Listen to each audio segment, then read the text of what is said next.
Ibig sabihin po, ang kaligtasan natin ay hindi nanggaling sa pagsunod sa utos ng Diyos.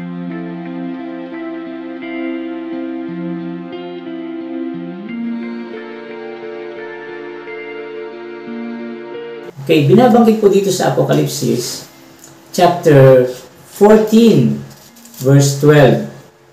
Ito po yung talata. At alam na alam ito ng marami sa inyo, no? Narito ang panawagan para sa pagtitiis ng mga banal, sa mga tumutupad sa mga utos ng Diyos at humahawak ng matatag sa pananampalataya ni Jesus. Dito po ay mayroong karakteristik na ibinigay si Juan Revelador tungkol sa iglesia. Yung iglesia daw mayroong karakteristik. Number 1, mayroon silang pagtitiis. Ito po ay tumutukoy sa persecution. Ano po? Kasi itong chapter 14, tumutukoy ito sa mga huling araw. So yung magiging karanasan daw ng church, magkakaisa sila sa persecution. Hindi sila magpe-persecute, kundi sila ang ipe-persecute. At naranasan po natin iyon ngayon.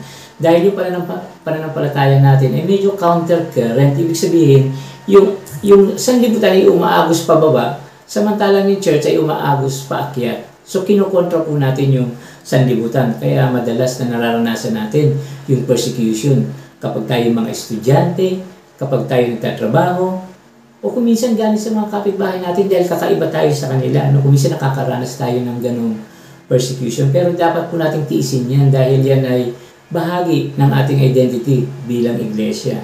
Number 2 ay tumutupad sa mga utos ng Diyos. Ibig sabihin po nito ay iniingatan natin yung 10 utos, pinapangalagaan natin at sinisikap natin masunod to the best of our ability at itinuturo natin sa ibang tao. Pero gayon pa man, hindi natin pinagmamalaki na nasusunod na natin ito. Ano po? Ang ibig sabihin na nun ay iniingatan natin, binabantayan yung 10 utos. At huling-huli po dito, sabi dito ay matatag sa pananampalataya ni Jesus. Dito po tayo nagkakaisa.